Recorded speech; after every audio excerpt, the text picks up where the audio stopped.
నమస్కారం BTV news కి స్వాగతం. ఈనాటి ముఖ్యాంశాలు. జలజీవన్ మిషన్ 2.0 ఒప్పందం కార్యక్రమంలో వర్చువల్ గా పాల్గొన్న ముఖ్యమంత్రి చంద్రబాబు. ప్రాజెక్టు అమలు నిర్వహణపై కేంద్ర రాష్ట్ర ప్రభుత్వాల మధ్య ఒప్పందం. గ్రామీణ తాగునీటి సరఫరా వ్యవస్థ బలోపేతం అవుతుందన్న సీఎం చంద్రబాబు. విజయవాడలో జనసేన ఎమ్మెల్యేలతో ఉప ముఖ్యమంత్రి పవన్ కళ్యాణ్ భేటీ. పార్టీ బలోపేతంపై జనసేన ఎమ్మెల్యేలతో సుదీర్ఘ చర్చ. వివాదాలకు దూరంగా ఉండాలని జనసేన నాయకులను హెచ్చరించిన జనసేన అధినేత పవన్ కళ్యాణ్. టీడీపీ కేంద్ర కార్యాలయంలో మంత్రి నారా లోకేష్ 85వ రోజు ప్రజా దర్బార్. ప్రజలు పార్టీ కార్యకర్తల నుంచి వినతులు స్వీకరణ. సమస్యల పరిష్కారానికి కృషి చేస్తామని మంత్రి హామీ. విజయవాడ ఇంద్రకీలాద్రిపై ఘనంగా జరుగుతున్న వసంతోత్సవం. పుష్పాల సోయగంతో ఆధ్యాత్మిక కాంతులతో తలుక్కుమన్న అమ్మవారి ఆలయం. కాగడ మల్లెలు, మరువం, జాజులు, చామంతి పూలతో దుర్గమ్మకు శోభాయమానంగా పుష్పాలంకరణ. ఆంధ్రప్రదేశ్లోని గ్రామీణ ప్రాంతాల్లో ప్రతి ఇంటికి సురక్షితమైన త్రాగునీరు అందించే బృహత్తర లక్ష్యంతో రాష్ట్ర ప్రభుత్వం కీలక ముందడుగు వేసింది. కేంద్ర ప్రభుత్వం చేపట్టిన జలజీవన్ మిషన్ 2.0 అమలు కోసం అవగాహన ఒప్పందం కుదుర్చుకుంది. 2028 డిసెంబర్ నాటికి రాష్ట్రంలో హర్ఘర్ జల్ లక్ష్యాన్ని సాకారం చేసేలాగా కేంద్రం ఏపీ మధ్య ఈ ఒప్పందం జరిగింది. ఢిల్లీలోని కేంద్ర జలశక్తి మంత్రిత్వ శాఖ కార్యాలయంలో జరిగిన ఈ కార్యక్రమంలో కేంద్ర రాష్ట్ర ప్రభుత్వ అధికారులు సంతకాలు చేశారు. ఈ కార్యక్రమానికి కేంద్ర జలశక్తి శాఖ మంత్రి సిఆర్ పాటిల్ హాజరు కాగా ఏపీ ముఖ్యమంత్రి చంద్రబాబు తన క్యాంపు కార్యాలయం నుంచి జూమ్ ద్వారా ఉప ముఖ్యమంత్రి పవన్ కళ్యాణ్ వర్చువల్ గా పాల్గొన్నారు. కేంద్ర జలశక్తి శాఖ కార్యదర్శి అశోక్ కుమార్ మీనా, ఏపీ పంచాయతీరాజ్ గ్రామీణ అభివృద్ధి శాఖ ముఖ్య కార్యదర్శి శశిభూషణ్ కుమార్ ఈ ఒప్పందం పత్రాలపై సంతకం చేశారు. జలజీవన్ మిషన్ ని 2028 వరకు పొడిగిస్తూ కేంద్ర కేబినెట్ తీసుకున్న నిర్ణయంపై ముఖ్యమంత్రి చంద్రబాబు, ఉప ముఖ్యమంత్రి పవన్ కళ్యాణ్ హర్షం వ్యక్తం చేశారు. ఈ నిర్ణయం తీసుకున్నందుకు ప్రధాని నరేంద్ర మోదీకి వారు ప్రత్యేక కృతజ్ఞతలు తెలిపారు. విజయవాడలో జనసేన ఎమ్మెల్యేలతో ఉప ముఖ్యమంత్రి పవన్ కళ్యాణ్ భేటీ అయ్యారు. విజయవాడలోని నోవెట్లో ప్రారంభమైన ఈ సమావేశంలో క్షేత్రస్థాయిలో పార్టీ బలోపేతంపై జనసేన అధినేత పవన్ కళ్యాణ్ చర్చించారు. జనసేన క్రియాశీలక సభ్యత్వంపై సమావేశంలో చర్చించడం జరిగింది. ఇప్పటికే జనసేన పార్టీ సభ్యత్వాలు 15 లక్షలకు చేరాయి. సభ్యత్వ గడువు పెంచే విషయంలో నేటి సమావేశానికి రాజకీయ వర్గాలలో ఒక ప్రత్యేకత సంతరించుకుంది. వివాదాలకు దూరంగా ఉండాలని, ముఖ్యంగా వివాహేతర సంబంధాలు ఇతర నేరాలకు పాల్పడితే కఠిన చర్యలు తప్పవని జనసేన నాయకులను జనసేన అధినేత పవన్ కళ్యాణ్ హెచ్చరించారు.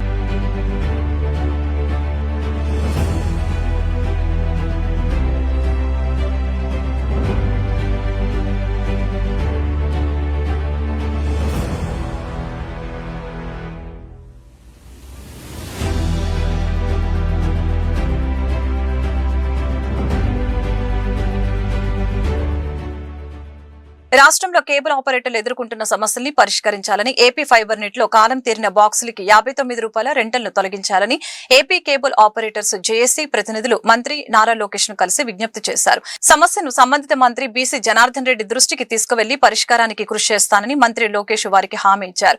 మంగళగిరి టీడీపీ కేంద్ర కార్యాలయంలో విద్య, ఐటీ శాఖల మంత్రి నారా లోకేష్ 85వ రోజు ప్రజా దర్బార్ నిర్వహించారు. మంత్రి నారా లోకేష్ ను కలిసి సమస్యల్ని విన్నవించేందుకు వివిధ జిల్లాల నుంచి ప్రజలు, టీడీపీ కార్యకర్తలు వచ్చారు. ప్రతి ఒక్కరిని ఆప్యాయంగా పలకరించిన మంత్రి లోకేష్ వివిధ సమస్యలపై వారి నుంచి అర్జీలు స్వీకరించారు. సమస్యల్ని క్షుణ్ణంగా పరిశీలించి పరిష్కరించే దిశగా కృషి చేస్తామని హామీ ఇచ్చారు. విజయవాడలోని ఇంద్రకీలాద్రిపై కొలువై ఉన్న శ్రీ కనకదుర్గమ్మ సన్నిధిలో జరుగుతున్న పుష్పాలంకరణ వేడుకలు 6వ రోజు మంగళవారం అత్యంత వైభవంగా కొనసాగాయి. పుష్పాల సోయగంతో అమ్మవారి ఆలయం ఆధ్యాత్మిక కాంతులతో తలుక్కుమంది. అమ్మవారి వసంతోత్సవాలలో భాగంగా అమ్మవారిని కాగడ మల్లెలు, మరువం, జాజులు, చామంతి పూలతో శోభాయమానంగా అలంకరించారు. విజయవాడలోని ఇంద్రకీలాద్రిపై జరుగుతున్న వేడుకల్లో 5వ రోజు వివిధ వర్ణాల పుష్పాలతో తీర్చిదిద్దిన దివ్యమంగళ స్వరూపాన్ని మరింత ప్రతిష్టాత్మకంగా తీర్చిదిద్దింది. దర్శనార్థం వచ్చిన భక్తులు ఈ పుష్పాలంకరణను చూసి భక్తి పరవశంలో మునిగిపోయారు. ప్రత్యేక పూజ కార్యక్రమంలో ఆలయ ఈవో సీనా నాయకు పాల్గొని అమ్మవారికి రాష్ట్ర నలుమూలల నుంచి భారీగా తరలివచ్చిన భక్తులు పుష్పాలతో, ముఖ్యంగా కాగడ మల్లెలు, మరువం, జాజులు, చామంతి వంటి పుష్పాలతో చేసిన అలంకరణ అమ్మవారికి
దేశవ్యాప్తంగా టీబీ ముక్త భారత్ అభియాన్ కార్యక్రమాన్ని నిర్వహిస్తున్నామని state TB joint director doctor T Ramesh తెలిపారు. ఆంధ్రప్రదేశ్ లో గత 4 ఏళ్లలో టీబీ కేసులు 90,000 నుంచి 78,000కు తగ్గాయని చెప్పారు. పరీక్షల సంఖ్యను 16 లక్షలకు పెంచినప్పటికీ కేసులు తగ్గడం శుభపరిణామమని ఆయన పేర్కొన్నారు. ప్రపంచ క్షయవ్యాధి నివారణ దినోత్సవాన్ని పురస్కరించుకుని విజయవాడ పాత ప్రభుత్వ ఆసుపత్రి నుంచి వైద్య ఆరోగ్య శాఖ ఆధ్వర్యంలో భారీ అవగాహన ర్యాలీ నిర్వహించారు.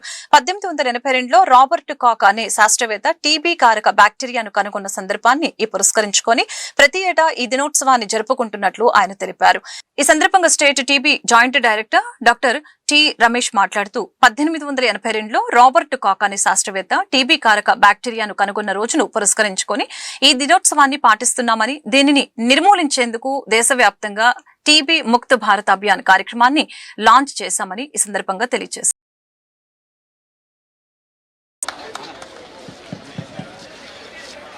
అందరూ కలిసి గట్టిగా చెప్దాం.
డాక్టర్ టి రమేష్, నేను స్టేట్ టీబీ జాయింట్ డైరెక్టర్గా వర్క్ చేస్తున్నాను. ఈరోజు ప్రపంచ క్షయవ్యాధి నివారణ దినోత్సవంగా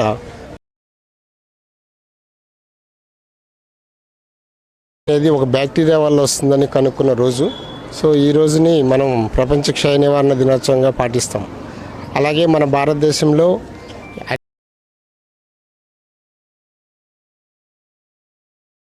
అన్నీ లాంచ్ చేయటం జరుగుతూ ఉంది. ఈ కార్యక్రమంలో ముఖ్యంగా వల్నరబుల్ పాపులేషన్ అంటారు, అంటే ఎవరికైతే టీబీ ఎక్కువగా వచ్చే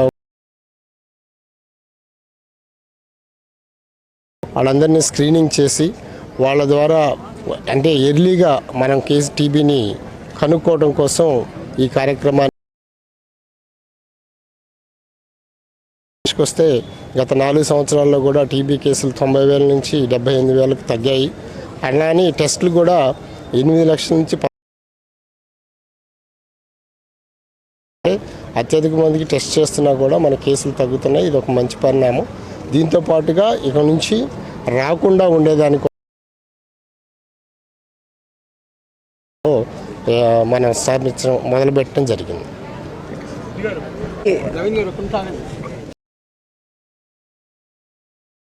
డే సందర్భంగా మన ఓల్డ్ జీజీహెచ్లో మా జేడీ గారు అట్లనే మా డీలాట్ అవేర్నెస్ అనేది ఇవ్వాలనే ఉద్దేశంతో ఈ ర్యాలీని మేము ఇక్కడ ప్రారంభిస్తున్నాము. సో దీంట్లో ముఖ్య ఉద్దేశం ఇప్పుడు మనకి ఈరోజు లాంచ్ చేయడం జరుగుతుంది. దీంట్లో మెయిన్గా ఏంటంటే కానీ తర్వాత వాళ్ళు ఎక్కడ నాట్ రీచబుల్ ఏరియాస్లో ఉన్న వాళ్ళని, హై రిస్క్ పీపుల్ వాళ్ళందరినీ కూడా వాళ్ళందరికీ కూడా అవేర్నెస్ అనేది ఇవ్వడం ఒకటి. తర్వాత ప్రతి వాళ్ళకి స్క్రీనింగ్ చేసి ఆ స్క్రీనింగ్ వాళ్ళకి తెలియజేయడం, వాళ్ళకి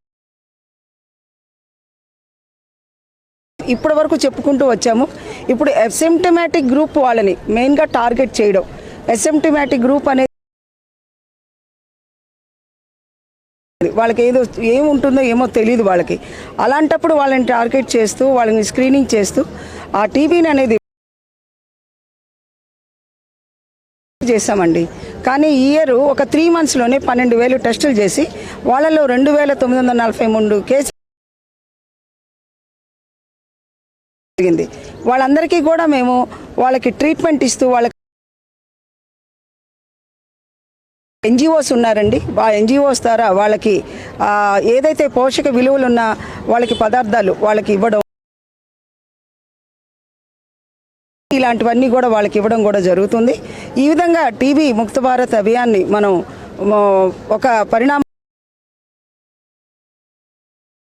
అందరినీ కూడా చైతన్యపరుస్తూ అందరినీ కూడా ఇప్పుడు మీరందరూ కూడా తెలుసుకోవాలి, ఒకళ్ళు ఇంకొకరికి చెప్పాలి.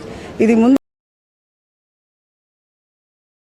దీని గురించి అవేర్నెస్ ఇవ్వాలని కోరుకుంటూ ఈ అవకాశం ఇచ్చి ఏపీ కాంగ్రెస్ అధ్యక్షురాలు వైఎస్ షర్మిల రాష్ట్ర ప్రభుత్వం కొండంత రాగం తీసి కూసింత పాట పాడినట్లుగా ఈ క్యాలెండర్ ఉందని, ఇది యువతను మోసం చేయటమే. ముఖ్యమంత్రి చంద్రబాబు నాయుడు వెంటనే ఒక శ్వేతపత్రం విడుదల చేయాలని షర్మిల మీడియా సమావేశం నిర్వహించారు.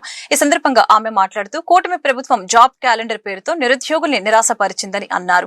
రాష్ట్ర వ్యాప్తంగా 1.80 లక్షల ప్రభుత్వ ఉద్యోగాలు ఖాళీగా ఉంటే కేవలం 10,000 పోస్టు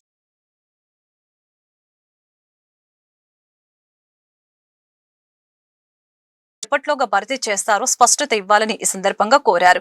దీంతో పాటు గ్రూప్స్ పరీక్షలకు సిద్ధమవుతున్న అభ్యర్థుల వయో పరిమితిని 47 ఏళ్లకు పెంచాలని కూడా ప్రభుత్వాన్ని విజ్ఞప్తి చేశారు.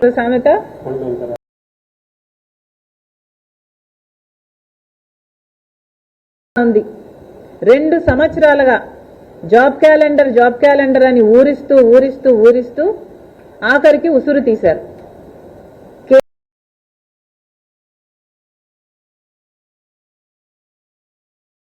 కనీసం 1,80,000 ఉద్యోగాలు ఖాళీగా ఉన్నాయి. దీనికోసం కనీసం 30 లక్షల మంది బిడ్డలు పోటీ పడుతున్నారు.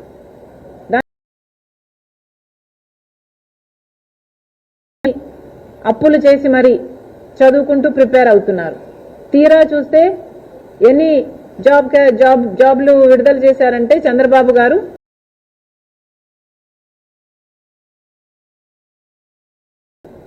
వివిధ శాఖలకు సంబంధించిన మంత్రులే మా శాఖలలో చాలా జాబులు ఉన్నాయి, వేకెన్సీలు ఉన్నాయి చెప్పారు.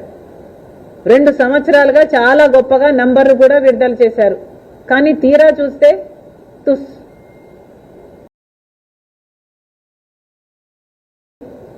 1,80,000 ఉద్యోగాలు ఉన్నాయి అని వాళ్ళే ఒప్పుకున్న స్టేట్మెంట్. వివిధ శాఖలకు సంబంధించి ఎడ్యుకేషన్ డిపార్ట్మెంట్ లో మంత్రి చెప్పారు 30,000 ఉద్యోగాలు ఖాళీగా ఉన్నాయి. పోలీస్ డిపార్ట్మెంట్ లో 19,999, ఇంజనీరింగ్ డిపార్ట్మెంట్ లో 20,000 ఉద్యోగాలు, పంచాయతీరాజ్ డిపార్ట్మెంట్ లో 26,000, municipal administration 27,000, revenue department 13,000, health department 26,000, agricultural department 3,000, others 15,000. Total job vacancies 1,80,000. మరి ఎటుపోయాయండి ఉద్యోగాలన్నీ? 1,80,000 ఖాళీలు పెట్టుకొని మీరు 10,000 ఉద్యోగాలకే జాబ్ క్యాలెండర్ ఇస్తామంటే ఎలా చెల్లుబాటు అవుతుంది? జగన్మోహన్ రెడ్డి గారైనా చంద్రబాబు గారైనా ప్రతి January 1st జాబ్ క్యాలెండర్ అంటారు. ఎలక్షన్లు వచ్చినప్పుడల్లా ఎలక్షన్లు అయిపోతాయి, ప్రతి January 1st కూడా అయిపోతుంది. కానీ ఆ మాట మాత్రం అలాగే మిగిలిపోతుంది. ఇస్తామని చెప్తున్న జాబ్ క్యాలెండర్ మీరు ఇస్తే కూడా ఇచ్చింది ఎంత? కేవలం 10,000. How do you justify this? ప్రజలకు ఏం సమాధానం చెప్తారు? కనీసం నిరుద్యోగ భృతి ఇస్తున్నారా అంటే అది లేదు. చంద్రబాబు గారు చెప్పిన మాట 20 లక్షల ఉద్యోగాలు ఇస్తాం, లేకపోతే నిరుద్యోగ భృతి ఇస్తాం. కేంద్ర ప్రభుత్వం ప్రవేశపెట్టిన పీఎం సూర్యఘర్ ముఫ్త్ బిజ్లీ యోజన పథకం ద్వారా ప్రతి ఇల్లు ఉచిత విద్యుత్తు వెలుగులు నిండుతుందని విజయవాడ తూర్పు నియోజకవర్గ ఎమ్మెల్యే గద్దె రామ్మోహన్ వెల్లడించారు. సోలార్ ప్యానెల్స్ ఏర్పాటు చేసుకుంటే 4 నుంచి 6 ఏళ్లలోపే పెట్టిన పెట్టుబడి తిరిగి రావడంతో పాటు మరొక 20 ఏళ్ల పాటు ఉచితంగా విద్యుత్ పొందవచ్చని వివరించారు. మంగళవారం అశోక్ నగర్ లోని ఎమ్మెల్యే గద్దె తన క్యాంపు కార్యాలయం వద్ద net cap national solar energy federation of India సంయుక్త ఆధ్వర్యంలో ఏర్పాటు చేసిన సూర్యాంధ్ర ప్రగతి రథాలను ఆయన జెండా ఊపి ప్రారంభించారు. ఈ సందర్భంగా ఆయన మాట్లాడుతూ సోలార్ ప్యానెల్స్ ఏర్పాటు చేసుకుంటే 20 ఏళ్ల పాటు ఉచితంగా విద్యుత్ పొందవచ్చని తెలిపారు. ఈ పథకం కింద సాధారణ ప్రజలకు 30,000 రూపాయల వరకు సబ్సిడీ లభిస్తుందని, ఎస్సీ ఎస్టీ వర్గాలకు 100% రాయితీ ఉంటుందని తెలియజేశారు. ఈ కార్యక్రమంలో NSEFI CEO Subrahmanyam, Pulipaka net cap development officer Moulali తదితరులు పాల్గొన్నారు. కేంద్ర ప్రభుత్వం ప్రవేశపెట్టిన ప్రత్యేకమైన కార్యక్రమం సూర్యఘర్ అనే కార్యక్రమం ప్రతి ఇంటి మీద కూడా సోలార్ ప్యానల్స్ ఏర్పాటు చేసుకుంటే అతి తక్కువ ఖర్చుతో మనం ఉచిత కరెంటు పొందే అవకాశం ఉంది. మనకు అయ్యే ఖర్చు సుమారు 4 నుంచి 5-6 సంవత్సరాల్లో ఆ ఖర్చు అంతా కూడా మన కరెంటు బిల్లులో తగ్గి దాని ద్వారా మనం పెట్టిన పెట్టుబడి మన వెనక్కి వచ్చే అవకాశం ఉంది. ఆ తర్వాత 20 సంవత్సరాల పాటు మనం ఉచితంగా కరెంటు పొందే అవకాశం ఉంది. ఈ రోజున ఏ ఇంటికి వెళ్ళినా కూడా వాళ్ళకి ఇంటి కరెంటు బిల్లు ప్రధానమైన భారంగా మారుతూ ఉంది. అదీనుగాక ఇవాళ కరెంటు మీద రాష్ట్రాలు కానీ దేశం కానీ అనేక కోట్లాది రూపాయలు వెచ్చించి కరెంటు కొనే పరిస్థితి ఉంది. అలా కరెంటు కొనే పరిస్థితి కూడా ప్రకృతి నుంచి, సూర్యుడి నుంచి శక్తిని గ్రహించి ఈ యొక్క సోలార్ ప్లేటుల ద్వారా ఎనర్జీని ఇచ్చే గొప్ప కార్యక్రమం ఇది పొల్యూషన్ ఫ్రీ. దీనివల్ల పొల్యూషన్ కూడా లేదు.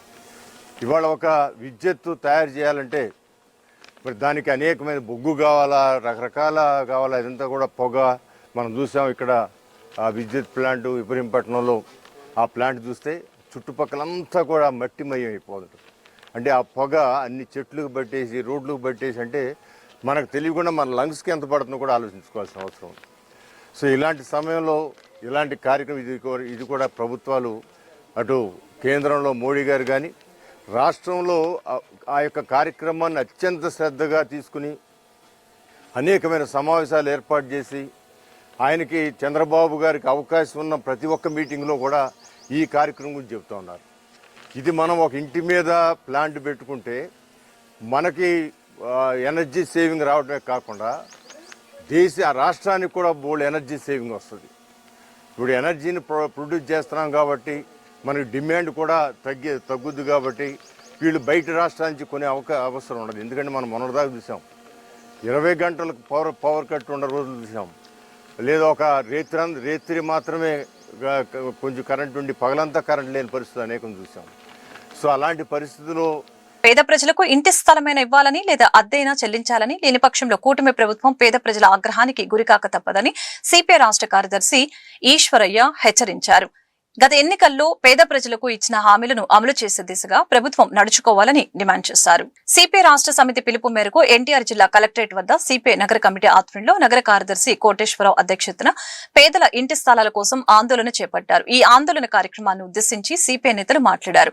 గత ఎన్నికల సమయంలో చంద్రబాబు నాయుడు తాను అధికారంలోకి వస్తే రాష్ట్రంలోని గ్రామీణ ప్రాంతాల్లో నివాసం ఉండే నిరుపేదలకు 3 సెంట్లు, పట్టణాల్లో నివాసం ఉండే వారికి 2 సెంట్ల స్థలం ఇస్తానని హామీ ఇచ్చారని, అధికారం వచ్చి 21 మాసాలు అయినా నేటికి దాని ఊసే లేదని మండిపడ్డారు. కూటమి ప్రభుత్వం ఎన్నికలలో ఇచ్చిన హామీల్ని అమలు చేయాలని అన్నారు. టిడ్కో గృహాలలో మౌలిక వసతులు కల్పించి లబ్ధిదారులకు పంపిణీ చేయాలని అన్నారు. లేని పక్షంలో రాబోయే కాలంలో ప్రభుత్వానికి ప్రజలే గుణపాఠం చెప్తారని హెచ్చరించారు.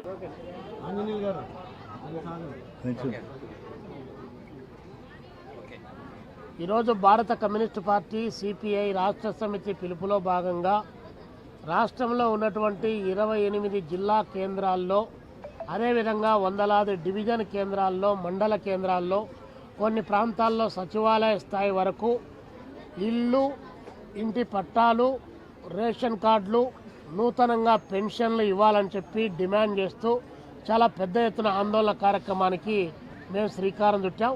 ఆ నేపథ్యంలోనే విజయవాడ కలెక్టరేట్ దగ్గర పెద్ద ఎత్తున లబ్ధిదారులతో ఆందోళన కార్యక్రమం ఇక్కడ కొనసాగుతూ ఉంది.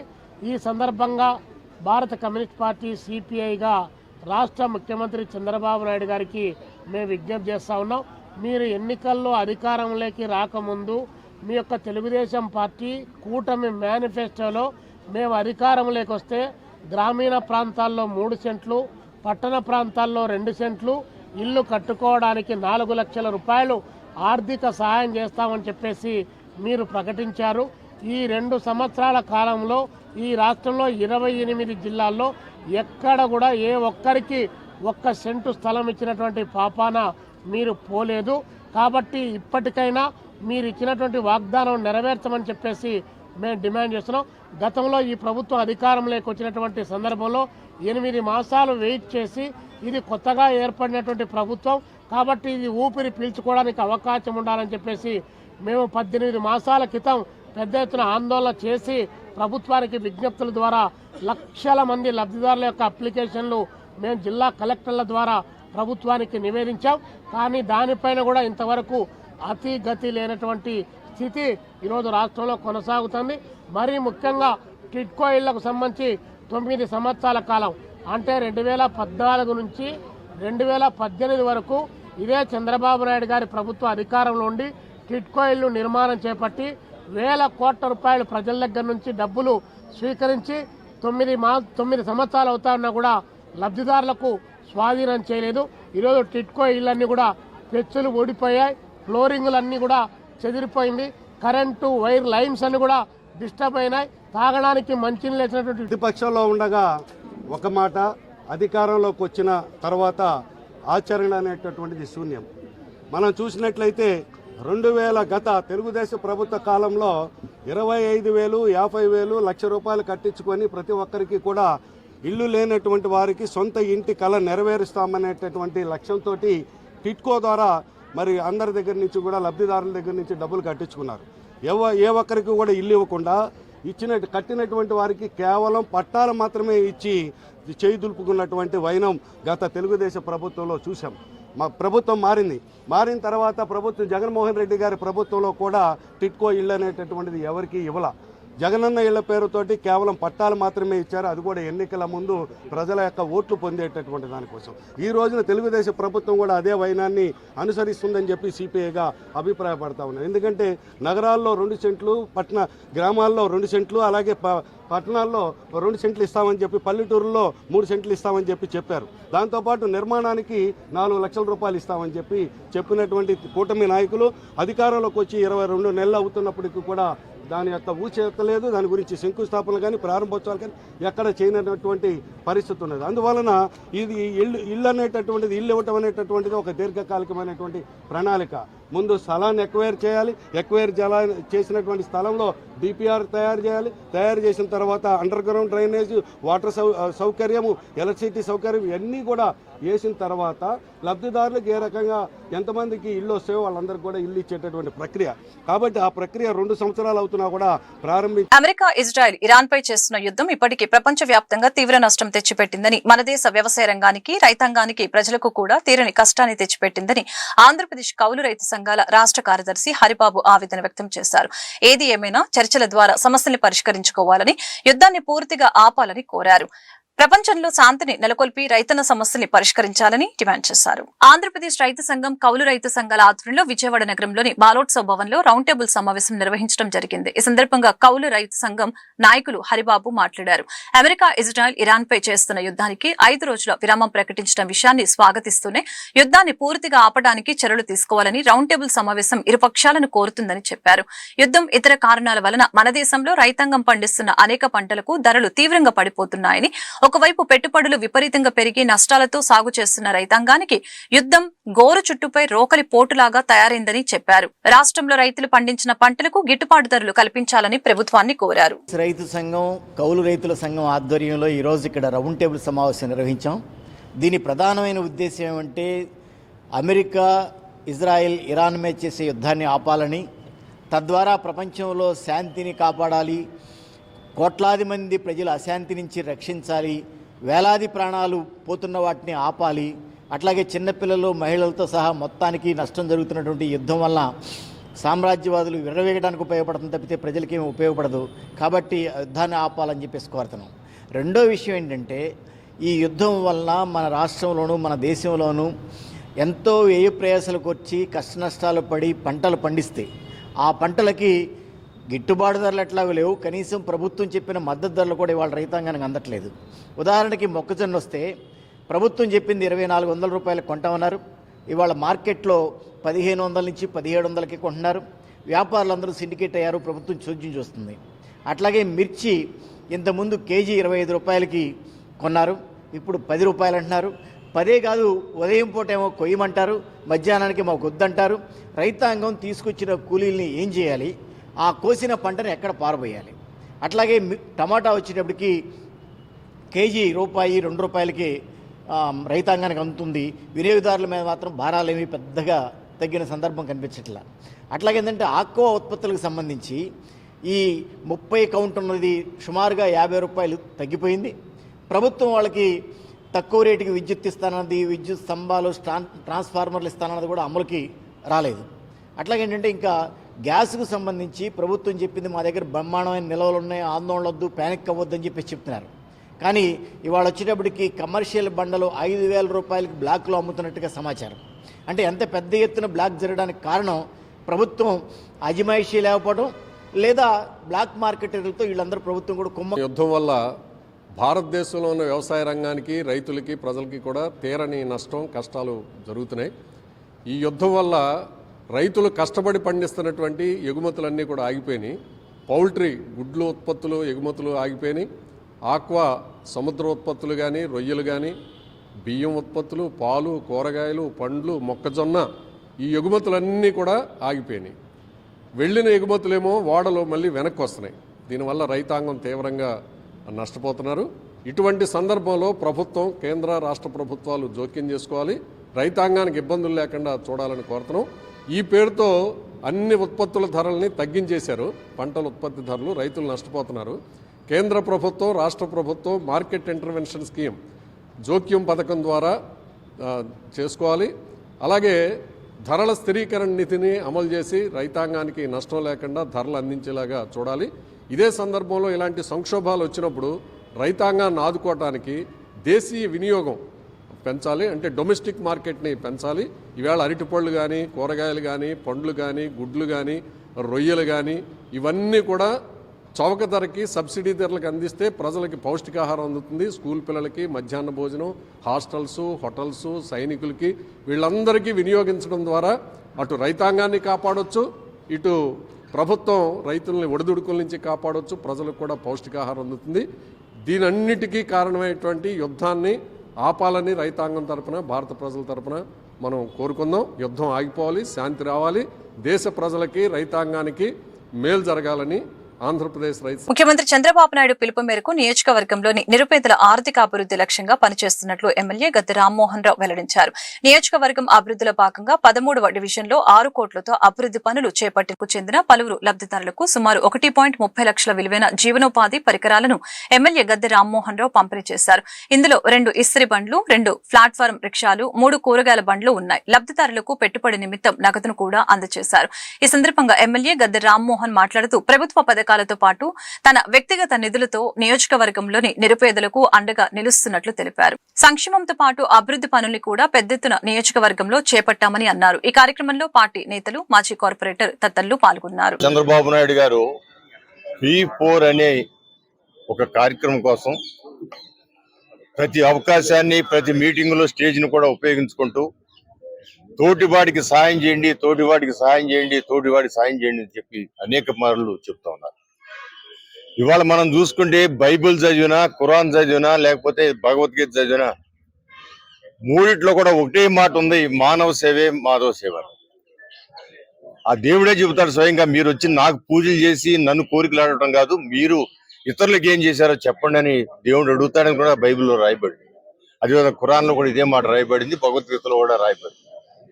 అందువల్ల ఆ కాన్సెప్ట్ ని నా అదృష్టవశాత్తు నాకు అవకాశం కలిగిన మీదట 35 సంవత్సరాల నుంచి అదే కార్యక్రమాన్ని నేను నమ్ముకోవడం జరిగింది.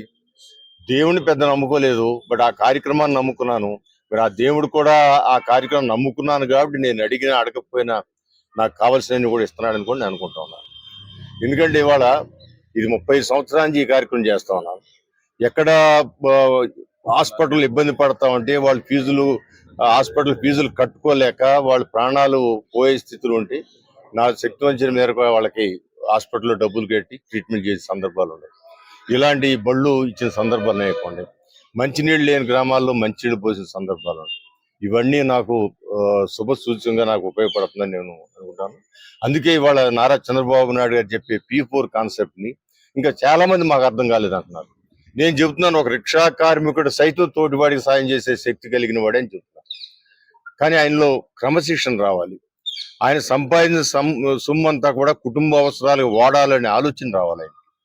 ఆలోచన వచ్చి ఆ డబ్బుల్లో కొంత మేరకు తోటివాడు ఎవరిని ఆకలితో ఉంటే ఒక 5 రూపాయలు 10 రూపాయలు ఇచ్చి కడుపు నింపే అవకాశం కూడా ఉంది. అందువల్ల చంద్రబాబు గారు చెప్పిన P4 కాన్సెప్ట్ ప్రతి ఒక్కరిని మరి ఇక్కడ జేడీ నగర్ తెలుగుదేశం పార్టీ కార్యాలయం వద్ద గౌరవ శాసనసభ్యులు పేద ప్రజల పాలిటి పెన్నిది, అట్లాగే ఈ నియోజకవర్గంలో మరి చేదోడు వాదోడుగా ఉంటూ ప్రజలందరికీ కూడా ప్రశంసలు పొందుతున్నటువంటి గద్దె రామ్మోహన్ రావు గారి నాయకత్వంలో ఇక్కడ 1,30,000 రూపాయలు విలువ చేసేటటువంటి ఇస్త్రీ బళ్ళు, 2 ఇస్త్రీ బళ్ళు, ఒక 2 ప్లాట్ఫారం రిక్షాలు, 3 కూరగాయ బళ్ళు డివిజన్లో ఉండేటటువంటి పేద ప్రజలకు పంపిణీ చేయటం జరిగింది. మరి ఈ రోజున తూర్పు నియోజకవర్గంలో ఉన్నటువంటి ప్రజలందరూ కూడా పేదవాడికి కష్టం వస్తే మొట్టమొదటగా గద్దె రామ్మోహన్ రావు గారి ఆఫీస్కి వెళ్తూ సమస్యలు చెప్పుకున్నటువంటి సందర్భంలో మరి గత వారంలోనే న్యాక్ కళ్యాణ మండపంలో 100 కుట్టు మిషన్లు, మహిళలకి 100 కుట్టు మిషన్లు ఇవ్వడం జరిగింది. మరి నిన్న 3వ డివిజన్లో 2 కూరగాయ బళ్ళు, ప్లాట్ఫారం రిక్షాలు ఇవ్వడం జరిగింది. ప్రతిరోజు కూడా తూర్పు నియోజకవర్గంలో ఉన్నటువంటి ఏదో ఒక డివిజన్లో, ఆ డివిజన్లో ఉండేటటువంటి మరి చేతి వృత్తుల వారికి, అట్లాగే ఈ రిక్షా బళ్ళు కానివ్వండి, ప్లాట్ఫారం బళ్ళు కానివ్వండి, కూరగాయ బళ్ళు కానివ్వండి పంపిణీ చేస్తూ మరి ప్రజలందరూ కూడా వారు సహాయం చేస్తా ఉన్నారు. ఈ కూటమి ప్రభుత్వం అధికారంలోకి వచ్చిన తర్వాత 2024 నుంచి రాష్ట్ర ప్రభుత్వం ఇచ్చేటటువంటి సంక్షేమ కార్యక్రమాలు ఒక పక్కన పేద ప్రజలకు అందుతా ఉంటే, వ్యక్తిగతంగా శాసనసభ్యులు గద్దె రామ్మోహన్ రావు గారు ఆయన సొంత నిధులతోటి మరి ఈ తూర్పు నియోజకవర్గంలో ఉన్నటువంటి పేద ప్రజలందరూ కూడా మరి అనేక కార్యక్రమాలు నిర్వహిస్తా ఉన్నారు. ఇప్పుడే చూసాం మనం ఇక్కడ ఒక ఆవిడికి. విజయవాడ నగరంలో బ్యాండ్ మేళం చిత్ర యూనిట్ సందడి చేసింది. తెలంగాణ పల్లెటూరి నేపథ్యంలో సాగే స్వచ్ఛమైన ప్రేమ కథలకు తెలుగు ప్రేక్షకులు ఎప్పుడు బ్రహ్మరథం పడతారు. సరిగ్గా అదే పాటలో బావా మరదల మధ్య ఉండే అందమైన అనుబంధాన్ని, భావోద్వేగాలను వెండితెరపై ఆవిష్కరించడానికి ఈ నెల 26వ తేదీన బ్యాండ్ మేళం చిత్రం ప్రేక్షకుల ముందుకు రానుందని, చిన్న చిత్రాన్ని ప్రేక్షకులు వీక్షించి విజయవంతం చేయాలని నిర్మాత కోన వెంకట కోరారు. బ్యాండ్ మేళం చిత్రం ప్రమోషన్ లో భాగంగా సత్యనారాయణపురంలోని ఒక హోటల్లో ఏర్పాటు చేసిన విలేకరుల సమావేశంలో నిర్మాత కోన వెంకట్ మాట్లాడారు. అనేక మంది సినీ రంగంలో తమకంటూ ఒక ప్రత్యేకతను, గుర్తింపును తెచ్చుకున్నారని తెలిపారు. చిన్ననాటి స్నేహం పెద్దయ్యాక ప్రేమగా ఎలా మారింది, ఆ ప్రయాణంలో ఎదురైన అడ్డంకులు మరియు భావోద్వేగాలను దర్శకుడు ఎంతో హృదయంగా మలిచారని తెలిపారు. కోర్టు చిత్రం సీరియస్ ప్రేమ కథ చిత్రమని, అయితే ఈ చిత్రంలో చందు జాబిల్లి సినిమాలో ప్రేక్షకుల్ని అలరించారని, ఈ చిత్రంలో ఆ జంట వీర యాదమ్మగా మరొకసారి ప్రేక్షకుల్ని అలరించనున్నట్లు తెలిపారు. ఈ నెల 25వ తేదీన అన్ని థియేటర్లలో ప్రీమియం షోలు ప్రదర్శిస్తున్నట్లు తెలిపారు. అనంతరం హీరో హర్షి రోహన్ మాట్లాడుతూ కోన వెంకట్ ప్రొడక్షన్ లో బ్యాండ్ మేళం చిత్రంలో నటించడం సంతోషంగా ఉందని తెలిపారు. అనంతరం హీరోయిన్ శ్రీదేవి మాట్లాడుతూ బ్యాండ్ మేళం చిత్రం క్లైమాక్స్ ప్రేక్షకులకి ఎంతగానో అలరిస్తుందని అన్నారు. మార్చి 26వ తేదీన ఈ చిత్రం ప్రేక్షకుల ముందుకు రానుందని అందరూ వీక్షించాలని ఈ సందర్భంగా కోరారు. విజయవాడ అలాగే ఆంధ్రప్రదేశ్ పాత్రికేయ మిత్రులందరికీ మా బ్యాండ్ మేళం టీం తరఫున మీకు నమస్కారాలు. మేము బ్యాండ్ మేళం మూవీ మొట్టమొదటి సింహాచలం నరసింహస్వామి దర్శనం చేసుకొని మా ప్రచార కార్యక్రమాలు స్టార్ట్ చేశాం. మా క్యాంపెయినింగ్, మా ప్రమోషన్స్ సింహాచలం నుంచి. ఇవాళ అమ్మవారి దర్శనంతో మా ప్రచార కార్యక్రమాలను ముగించాం. ఇవాళ దర్శనం చేసుకుని అలాగే ఇప్పుడు సాయంత్రం కేఎల్ యూనివర్సిటీ, అలాగే ఆర్వీఐటి 2 కాలేజ్ గుంటూరు కూడా వెళ్తున్నాం. దీంతో ఇవాళ రేపు ప్రతి సిటీలో ఇటు ఆంధ్ర అటు తెలంగాణ 2 స్టేట్స్లో కూడా ఆల్ మేజర్ సెంటర్స్లో రేపు సాయంత్రం ప్రీమియర్ షోస్ వేస్తాం. రేపు సాయంత్రం ఇక్కడ విజయవాడలో కూడా క్యాపిటల్ సినిమాస్లో ప్రీమియర్ షో ఉంది. అలాగే ఆల్ మేజర్ టౌన్స్ సిటీస్లో విజయవాడ, వైజాగ్, ఏలూరు, కాకినాడ, ఇలాగా తిరుపతి, నెల్లూరు, ఇలాగ అన్ని మేజర్ సెంటర్స్లో రేపు ప్రీమియర్ చేస్తున్నాను. రేపు సాయంత్రం ఎల్లుండి 26 నాడు శ్రీరామనవమి సందర్భంగా ఫుల్ ఫ్లెజ్ మార్నింగ్ షోస్ నుంచి ఫుల్ షోస్ పడతాయి. మీరు ఆల్రెడీ దీని గురించి మేము వార్తలు ముగించే ముందు ముఖ్యాంశాలు మరొకసారి. జలజీవన్ మిషన్ 2.0 ఒప్పందం కార్యక్రమంలో వర్చువల్ గా పాల్గొన్న ముఖ్యమంత్రి చంద్రబాబు. ప్రాజెక్టు అమలు, నిర్వహణపై కేంద్ర రాష్ట్ర ప్రభుత్వాల మధ్య ఒప్పందం. గ్రామీణ తాగునీటి సరఫరా వ్యవస్థ బలోపేతం అవుతుందన్న సీఎం చంద్రబాబు. విజయవాడలో జనసేన ఎమ్మెల్యేలతో ఉప ముఖ్యమంత్రి పవన్ కళ్యాణ్ భేటీ. పార్టీ బలోపేతంపై జనసేన ఎమ్మెల్యేలతో సుదీర్ఘ చర్చ. వివాదాలకు దూరంగా ఉండాలని జనసేన నాయకులను హెచ్చరించిన జనసేన అధినేత పవన్ కళ్యాణ్. టీడీపీ కేంద్ర కార్యాలయంలో మంత్రి నారా లోకేష్ 85వ రోజు ప్రజా దర్బార్. ప్రజలు, పార్టీ కార్యకర్తల నుంచి వినతులు స్వీకరణ. సమస్యల పరిష్కారానికి కృషి చేస్తామని మంత్రి హామీ. విజయవాడ ఇంద్రకీలాద్రిపై ఘనంగా జరుగుతున్న వసంతోత్సవం. పుష్పాల సోయగంతో ఆధ్యాత్మిక కాంతులతో తలుపుకుమన్న అమ్మవారి ఆలయం. కాగడ మల్లెలు, మరువం, జాజులు, చామంతి పూలతో దుర్గమ్మకు శోభాయమానంగా పుష్పాలంకరణ. ఈ వార్తలు ఇంతటితో సమాప్తం. మరొక బులెటిన్ మళ్ళీ కలుద్దాం. నమస్కారం.